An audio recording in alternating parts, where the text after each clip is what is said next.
This is breaking news. Cardinal Dolan is giving an update on the Catholic Church's response to the humanitarian crisis in Ukraine. Let's go to that now.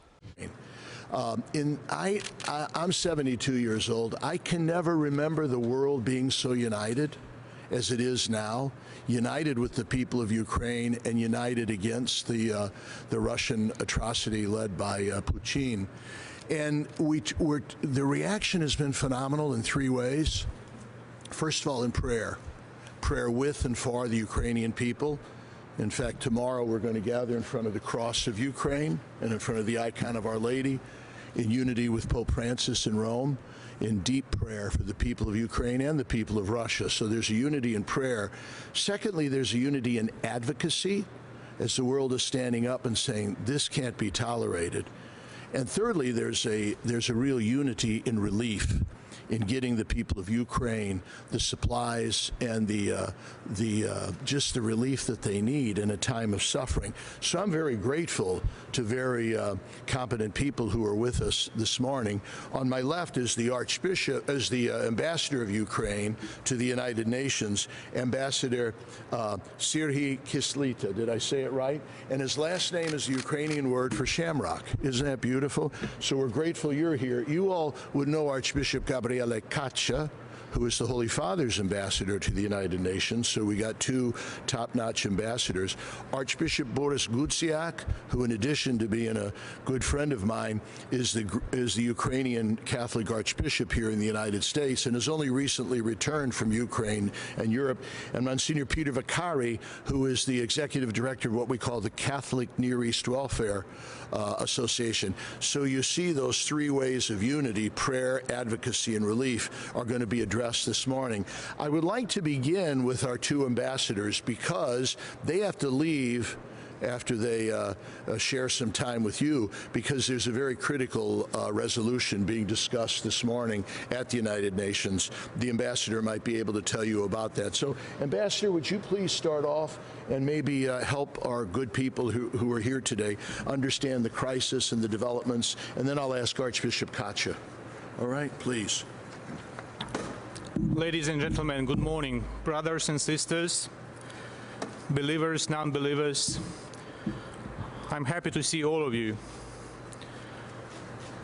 Indeed, very soon in 10 minutes I have to leave because I have to be in the General Assembly Hall where we put to a vote a very important resolution, a resolution on delivering humanitarian aid to the people of Ukraine who are being bombarded 24/7 for a month now. It is exactly a month today since Putin declared unprovoked, unjustifiable war on Ukraine. We had to vote that resolution yesterday, but I think it is part of the God's plan that we have it to vote today, because I think it is very symbolic for me to be here with you. Until the very last moment, I hoped that the Russians would not do what they are doing right now. I was trying to appeal to the dignity, to the beliefs of the Russian diplomats in the Security Council and in the General Assembly. I told the Russian ambassador that there is no purgatory for war criminals. I do believe that war criminals go straight to hell, unfortunately. I invited him to pray for his salvation and for the salvation of Putin's henchmen. Unfortunately, we do not see that until this very moment. In a moment like that, people turn their prayers to God. And if you read information coming out from Ukraine, coming out from the bunkers, shelters,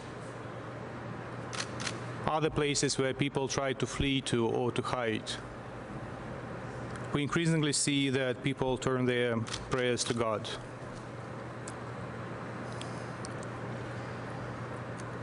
Ukraine here has been wandering like the Jews in the desert. For 40 years, we have been wandering for 30 years since we renewed our independence. And I think that after what happens now, there will be no Ukrainian who will hesitate when it comes to taking the only right, morally, religiously, position. So the only thing I would like to say that I invite all of you to pray for salvation of those who are still alive in Ukraine, for salvation of souls of those who perished, and for salvation of those who are killed, be it Ukrainian defenders or be it the invaders. I thank you very much. Thank you, Ambassador. Archbishop Kacha, the Holy Father's ambassador to the United Nations, and then maybe they can stay with us a couple minutes to answer some of your questions. Thank you very much, all of you.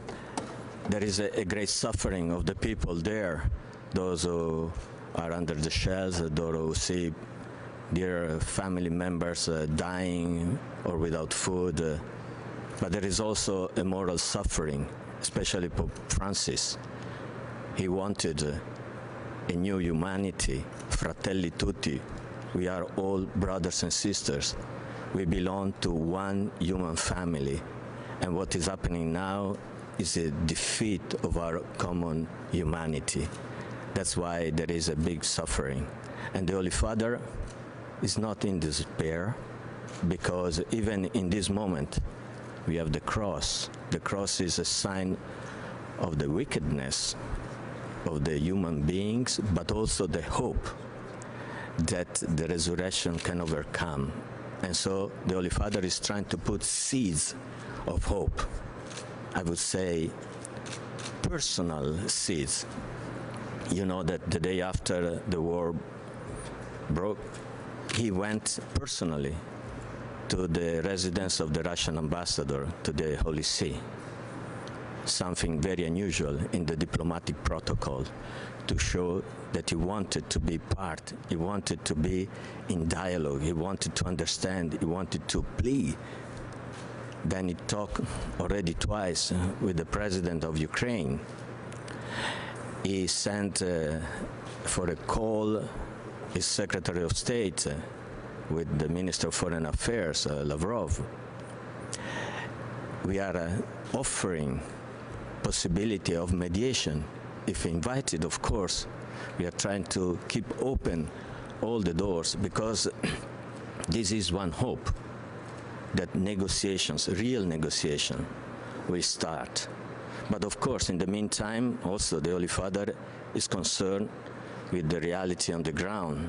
That's why all the Catholic institutions are trying to help, to be present. He sent 2 cardinals, the one in charge of charity in Rome and the one who deals with the refugees, the displaced people, to show his proximity, his closeness to these people.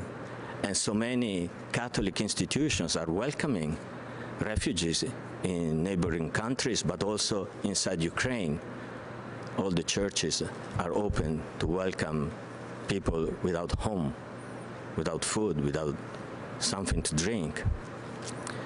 But also, he wants to stress that we have to stop the war. This is the first and most important goal. First, stop the war.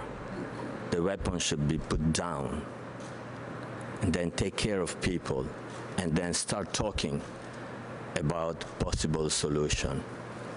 We are doing that with so many people of goodwill, and we hope that with the prayer, he called twice already. On 2nd of April was Ash Wednesdays. He called for prayer and fast for peace, and tomorrow all the bishops of the Catholic world have received a letter, personal letter from the Holy Father yesterday, to join tomorrow in prayers, because we believe that God can change his heart and can put the seed of fraternity that appeals to the best part of all of us. Thank you. Thank you. Archbishop Kacha and Ambassador Kislita, we know you have to depart soon for the important. Would any of the distinguished members of the press have a question for either of the two ambassadors before they leave? And then I'll introduce Archbishop Gutsiak and Monsignor Vaccati. John? Ambassador, could you speak about the tenor of the United Nations right now and any conversations you're having there with your ambassador colleagues? We have an exceptionally wide cross-regional support.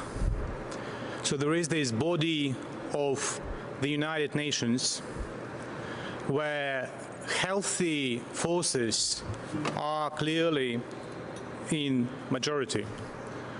But you may have a very beautiful, strong structure that is invaded by poisonous mold. And that is exactly what happens in the United Nations.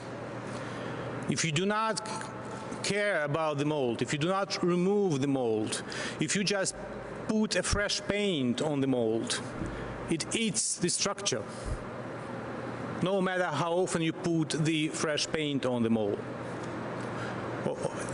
That's exactly what happens. For 30 years since the dissolution of the Soviet Union, we were closing our eyes on many instances of pure evil that was committed by the Russian Federation. Be it Moldova, Transnistria, be it Syria, be it Georgia, invasion of Georgia, be it Central African Republic, be in other parts of the world. We are putting the fresh paint on the evil. That's the same as having someone sinful attending churches, services, but not repenting. So that's the same thing.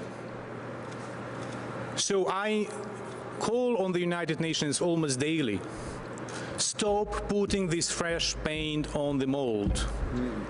Start calling a spade a spade. And that's exactly what we need to do. And you will see later today multiple attempts by the Russian Federation and its proxies to put this paint on the mold, with only exception that today it is not even the paint. Today it is the blood of Ukrainians who are killed in Ukraine. Thank you. Thank you. Any other questions for one of the two ambassadors? Yes, hello, sir. Yeah, William Cash, Catholic Herald. You mentioned the Holy Father's delegate, Cardinal Michael Czerny, who went out to observe on the humanitarian effort. It was not me, it was my colleague. Archbishop Kacha? Yeah, I understand that, but sorry. One of the questions that the Cardinal was asked to look into from the Holy Father in particular was the question of human trafficking. And I know it's now coming out in the press. Have you got any information to share about how serious the situation is regarding the possibility of human trafficking at the moment? Well, it's not theoretical. It's not. We are not speaking about possibility. We are speaking about how soon it happens.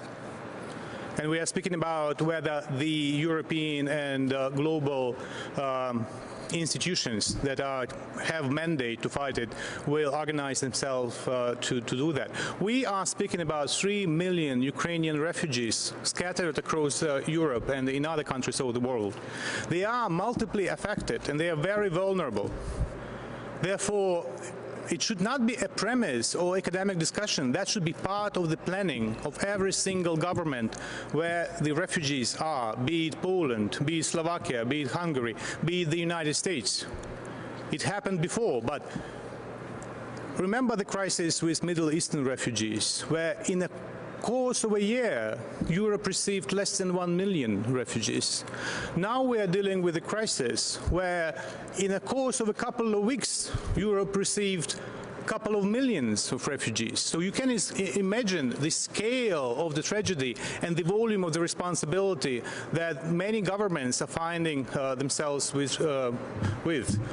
I really apologize. I have really to run because things in the General Assembly. Yeah. Archbishop Cardinal, thank you. Thank you for the invitation. Thank you for your work for peace. Thank you. So, Bill, would you make sure they can get out okay?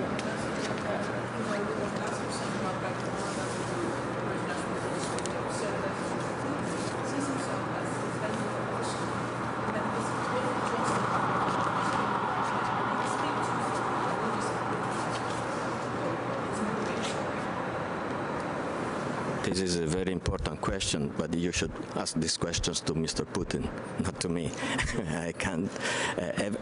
When there is any situation, each one wants to justify in one way or in another what they are doing. And I do not know how it's real or not real. There is plenty at stake. It's not just the war. There is a preparation, there is a culture, there are bonds of friendship or brotherhood, but also of wars. There are very many mechanisms. But the Pope, who talked personally with Kirill, the Patriarch of Moscow, stated clearly there are no just war motivated by religious reasons. God is God of peace, not of war. So that was a clear message. And I think that we have to come back to this basic reality and truth. You've got important work to do. Thank you. Do you all know Archbishop Boris Kutsiak? He's the Ukrainian Catholic Archbishop in Philadelphia, but we're glad. And you talk about a great source of what's going on. Archbishop Kutsiak, please. Where's your call?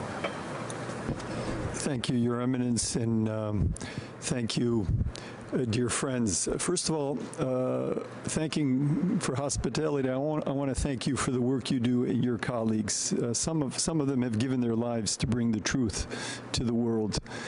And probably, given the attitudes of the aggressors, there will be many more.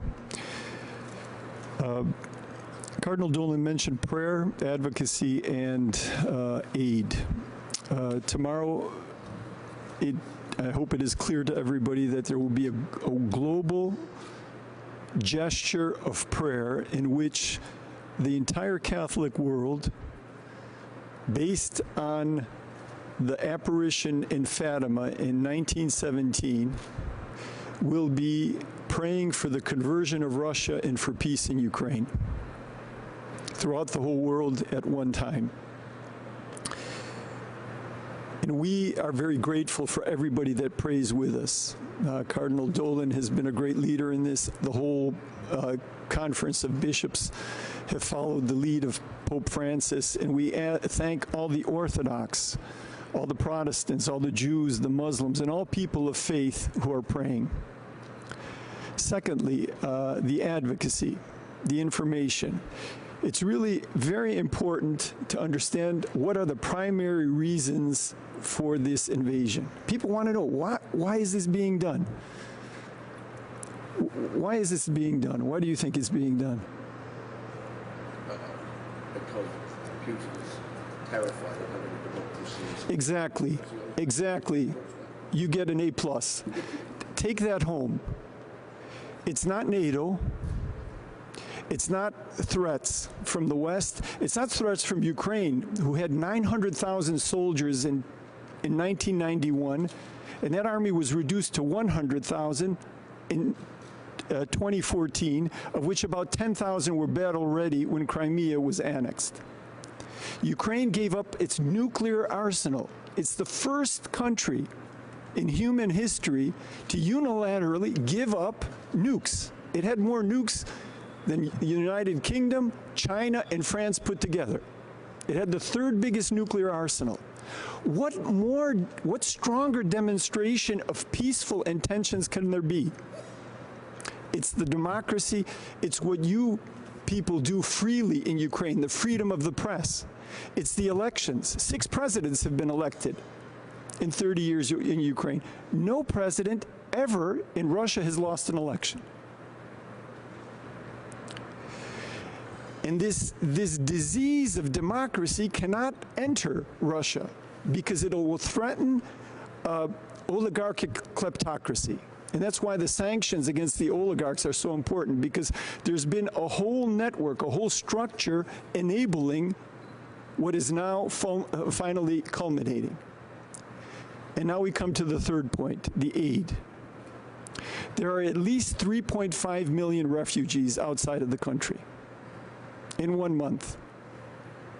And that number is growing by hundreds of thousands every day. There are 7 million internally displaced persons. That means there's 10, 11, maybe 12 million people that have left their homes. They've been forced out of their homes. They're homeless. But in addition to that, there's 12 million people that are still in their homes, but they cannot survive without aid. By the end of this weekend, there will be 25 million people in Ukraine that are helpless or outside of Ukraine. In the matter of 5 weeks. This is something that requires the entire world's solidarity. And we see that Ukraine has won this war morally. People of goodwill throughout the world, not only governments, not only churches, but simple people. We're getting hundreds of calls. We have 3 lines going all the time in our Philadelphia office of people saying, we want to help. Can we receive somebody? Can we send some money? Now, Poland has received 2 million refugees. It is expected that today President Biden will announce that the U.S. will receive 100,000. It's a start.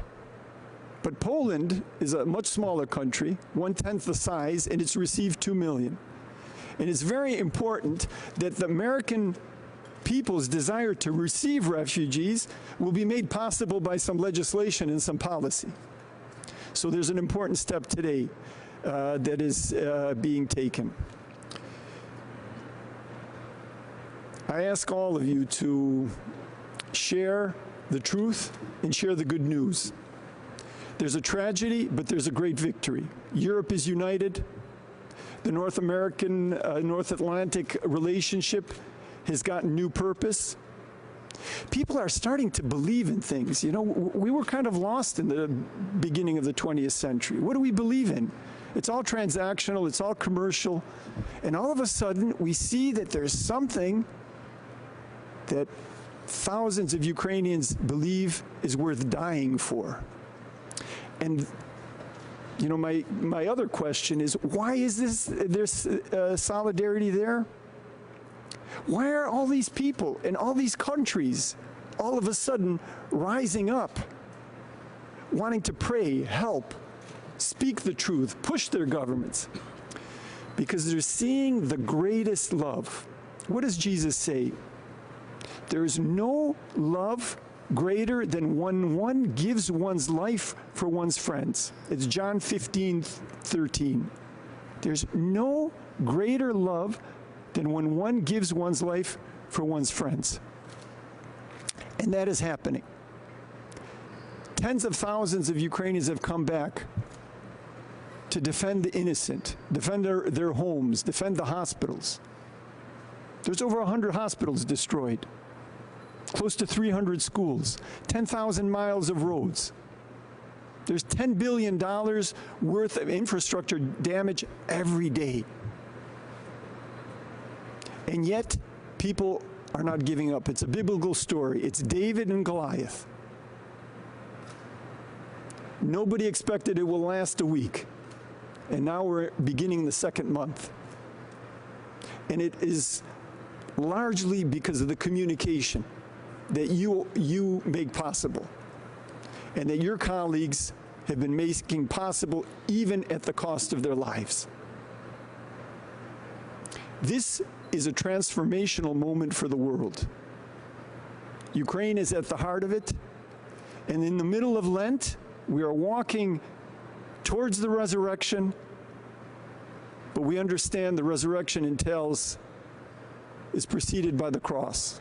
And this cross here has visited 46 capitals. It's a cross made by a simple guy, Vitaly Sobolevsky, who has visited 46 global capitals, and he's hoping that this cross will be in the Colosseum for the Pope's Via Crucis, the way of the cross, on Good Friday of Holy Week.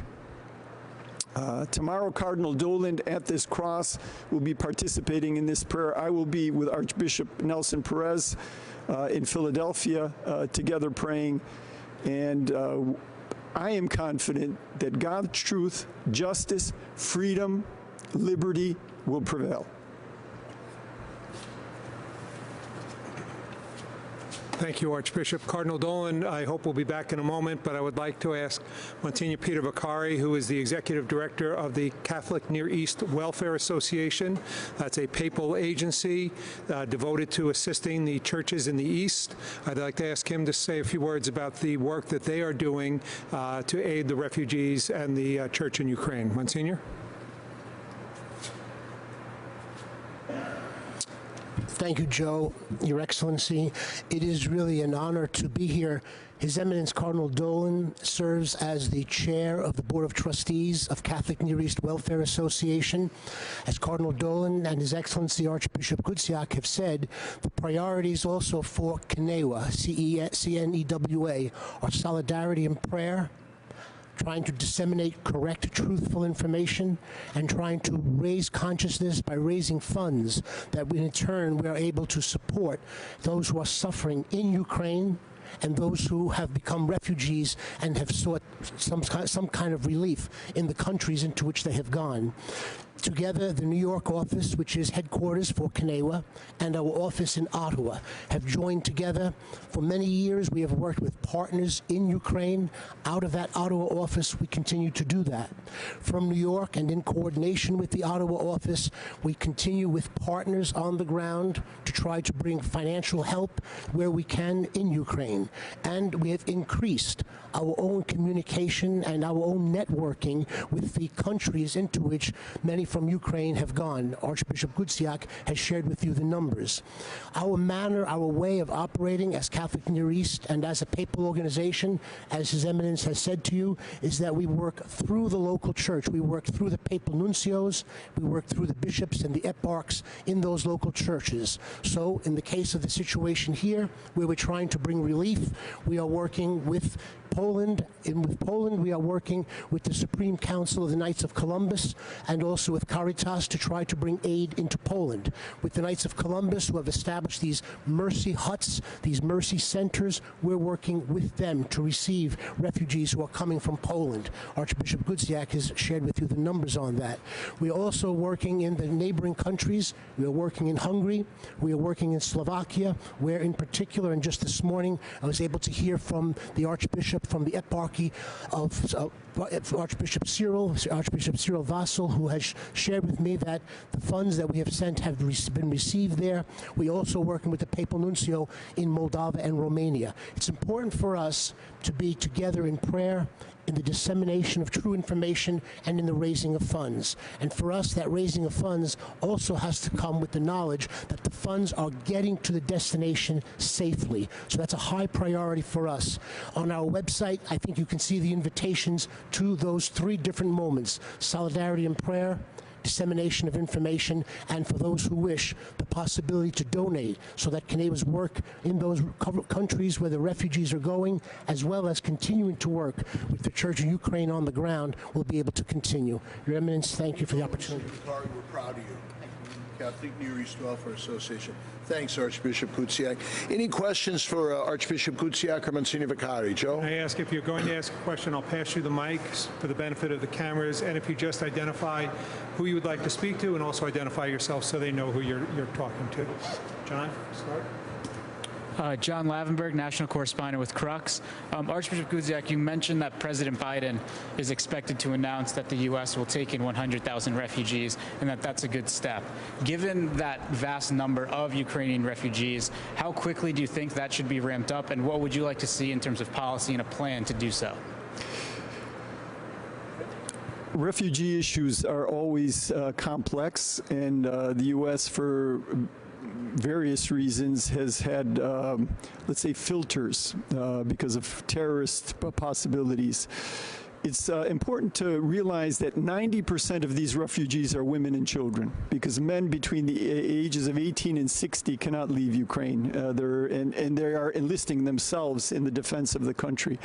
So there is really no fear, no basic fear, and that is why the process should be streamlined. We're waiting for the announcement. There's been some press and pre-announcements, but the exact format of this new policy has not been made public. Natalie with CBS for Cardinal Dolan, or whoever can answer. Is there a way to quantify, put a number on how much aid the Catholic Church has sent and how you're planning to ramp that up? Not yet, because thank God it continues to come in. I know here in the Archdiocese of New York, I could give you one example. We had asked right after the atrocities began that in each of the 300 parishes of the Archdiocese there would be a second collection. Usually people don't like the first, much less the second, but in this one they responded. Already $300,000 has come in from that, and it continues to grow. Monsignor Vicari may know what has come through Catholic Near East Welfare Association. Yesterday on my weekly TV and radio program, I interviewed Patrick Kelly, who's the Supreme Knight of the Knights of Columbus, and he had already said that up to $2 million had already come in through the Knights to bring. So, God willing, because we're pretty strict about accountability, we have to be, we'll be able to get you those once, please God, this ends. Monsignor, did you give an amount as to how much we were able to give? Do you know offhand? At this point, Your Eminence, Catholic Near East has donated just over $1 million, either into Ukraine or to the neighboring countries where the refugees are going. Okay, good. Thanks. My estimate that it's in the ballpark of 50 million. If all diocese organizations are contributing, I think it's between 50 and $70 million so far. Lauren Green from Fox News Channel. You mentioned the consecration tomorrow, and you mentioned it had to do with the Fatima prophecies. Can you speak a little bit more about what that entails? The Fatima prophecies. Do you want to take it? Why don't you mean to? Yeah, Lauren, as you probably know, an act of consecration, always to Jesus, of course, but through the Immaculate Heart of his mother, has a very long and sacred pedigree in the Catholic mind. When our Blessed Mother appeared to the 3 children at Fatima in 1917, in her message of peace and reconciliation, conversion of heart, return to Jesus and his teachings, she had asked that Russia be consecrated to her heart. And that was done by Pope St. John Paul II in 1984, if I'm correct. The Holy Father has asked that it be done again, which we do all the time. We renew our baptismal consecration. We priests will renew our priestly consecration on the Chrism Mass during Holy Week. Married couples renew their consecration.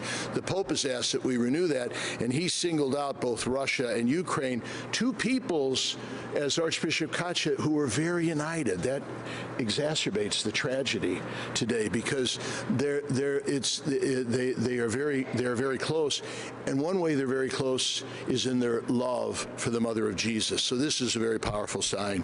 Thanks. Is that it, folks? Archbishop Gudziak, you've also spoken about before the way Ukrainian Catholic University, the way they've helped in terms of taking in refugees, communications, translating different things. Can you give an update on the situation at Ukrainian Catholic University and the efforts that they're putting forth? So you can imagine that one of the biggest challenges when you have millions of people on the move, when people drop everything, when bombs are falling on the fleeing, there's a logistics problem. How to keep things in order, how to make sure that people aren't tripping over each other, stepping on each other's feet, and knowing which way to go. The Ukrainian Catholic University is the first Catholic university created in the former Soviet Union. It was the only one between Poland and Japan. There's a second one now in Georgia. And it's a small university of 2,200 students, but it has the highest incoming SAT scores for students in Ukraine. So this is the university of choice for, you know, the top students. 1/3 of the students in the computer program have perfect SATs. Father Bohdan Prach, who is the rector, is a genius in logistics. He was responsible for putting the papal visit together in 2001. It was put together in 5 months. There was no further advance warning. So the university is a logistics center. UNICEF moved its office from Kyiv to the university. TV stations, journalists are living there because it's safe, it's reliable, it's got good internet, and the university is also helping in logistics. This morning I was on the phone, and we're sending from our humanitarian fund $90,000 for the purchase of tourniquets, which will be delivered to where the bombs are dropping. So the university has endpoints in the country. They've arranged for logistics, and they're working with international partners on all 3 fronts: the prayer, the advocacy, and particularly on the humanitarian help. Thanks, folks. You're sure welcome tomorrow, a little before noon. I'll be right there to unite with Pope Francis in consecrating Ukraine and Russia to the Immaculate Heart of Mary. You're sure welcome to attend. Thanks for being here. The Archbishop's going to be back Tuesday of Holy Week for the Prism Mass to preach, so we may have another occasion to meet with our friends. Appreciate your company, everybody. Thanks for your interest. John.